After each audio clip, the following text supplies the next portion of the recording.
Hello दोस्तों, स्वागत है आपका मेरे यूट्यूब चैनल पर। दोस्तों, आज के इस वीडियो में हम एसबीआई के टेक्नोलॉजी अपॉर्चुनिटी म्यूचुअल फंड के डायरेक्ट ग्रोथ प्लान के ऊपर बात करने वाले हैं और कैसे इस म्यूचुअल फंड ने पिछले एक साल में अपने इन्वेस्टरों को 86.9% का एनुअल रिटर्न प्रोवाइड किया हुआ है। इन सभी डिटेल्स का आज के इस वीडियो में हम डिटेल में एनालिसिस करेंगे। तो ज़्यादा देरी ना करते हुए आइए शुरू करते हैं आज का वीडियो।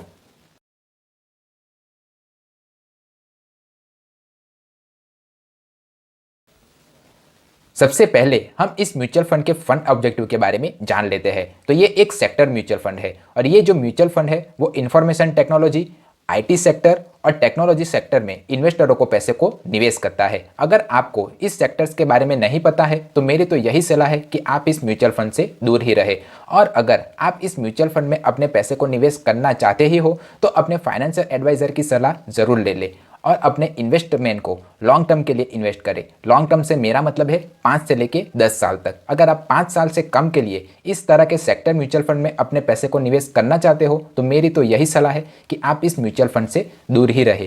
क्रिसिल ने इस म्यूचुअल फंड को 4 स्टार रेटिंग प्रोवाइड की हुई है। अब हम इस म्यूचुअल फंड की अगर फास्ट रिटर्न्स के बारे में जानें तो इस म्यूचुअल फंड ने पिछले एक साल में 86.9%, 3 साल में 31.8%, 5 साल में 24.6% और ऑल ओवर 21.4% का रिटर्न्स अपने इन्वेस्टरों को दिया हुआ है। अब डिस्क्लेमर, ये जो रेटिंग्स और रिटर्न्स होते हैं वो म्यूचुअल फंड के परफॉर्मेंस के आधार पर चेंज होते रहते हैं। तो जब भी आप किसी भी म्यूचुअल फंड में अपने पैसे को निवेश करें तब के लेटेस्ट रेटिंग्स और रिटर्न्स को ज़रूर चेक कर लें।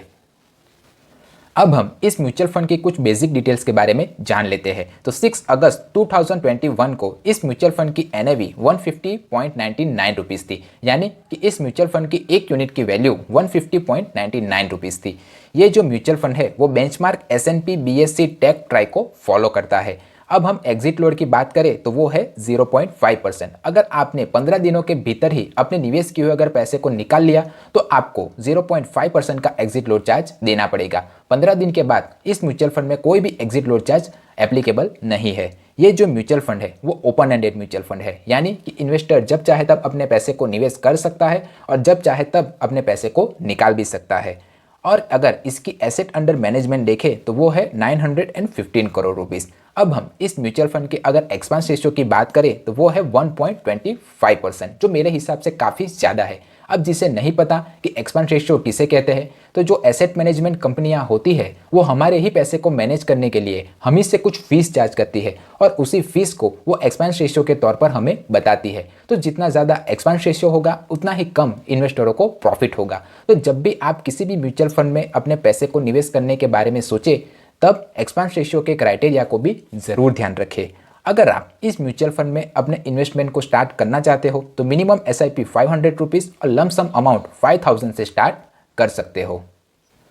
अब मैं आपको एक एग्जाम्पल के थ्रू एलोबरेट करने की कोशिश करता हूं। मान लीजिए कि आपने एक 1000 रुपीज़ की SIP स्टार्ट की हुई है और अगले 5 साल तक आप लगातार उसमें निवेश कर रहे हो तो आपकी टोटल इन्वेस्टमेंट वैल्यू होगी वो होगी 60,000 रुपीज़। तो अगर आपने इस 60,000 रुपीज़ को इस म्यूचुअल फंड में निवेश किया होता तो आपको उसके सामने 1.43 लाख रुपीज़ मिलते। अगर आपने इसी तरह के दूसरे सेक्टर म्यूचुअल फंड में इस 60,000 रुपीज़ को निवेश किया होता तो आपको 1.49 लाख रुपीज़ मिलते। और अगर आपने उस 60,000 रुपीज़ की बैंक FD की होती तो आपको 71,598 रुपीज़ मिलते। और अगर आपने उस 60,000 रुपीज़ का अगर सोना खरीदा होता तो आपको सोने की वैल्यू 79,592 रुपीज़ होती। अगर आपको मेरा वीडियो पसंद आ रहा है तो वीडियो को लाइक ज़रूर कर दे। अब आगे बढ़ते हैं।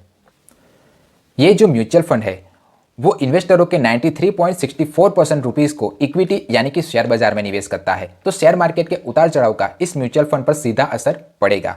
एलोकेशन बाय अगर मार्केट कैप देखें तो ये म्यूचुअल फंड लार्ज कैप में 69.33%, मिड कैप में 17.92% और स्मॉल कैप में 6.39% रुपीज़ इन्वेस्टरों के पैसे को ये निवेश करता है। अगर टॉप स्टॉक होल्डिंग कंपनियां देखें तो Infosys limited, Alphabet Inc, class A limited, HCL tech limited और TCS सर्विस जैसी अच्छी कंपनियों में इसने इन्वेस्टरों के पैसे को निवेश किया हुआ है। अगर एलोकेशन बाय सेक्टर देखें तो टेक्नोलॉजी सेक्टर में 84.13 रुपीज़, कम्युनिकेशन सेक्टर में 3.87%, सर्विस सेक्टर में 3.8% और फाइनेंशियल सेक्टर में 1.84% इन्वेस्टरों के पैसे को उसने निवेश किया हुआ है। रिस्कोमीटर में आप देख ही सकते हो कि इस म्यूचुअल फंड में निवेश करना काफ़ी हाई रिस्की है, क्योंकि ये इन्वेस्टरों के 93.64% रुपीज़ को इक्विटी यानी कि शेयर बाजार में निवेश करता है। तो जब जब शेयर बाजार में उतार चढ़ाव होगा तब तब इस म्यूचुअल फंड पर भी इसका असर जरूर पड़ेगा।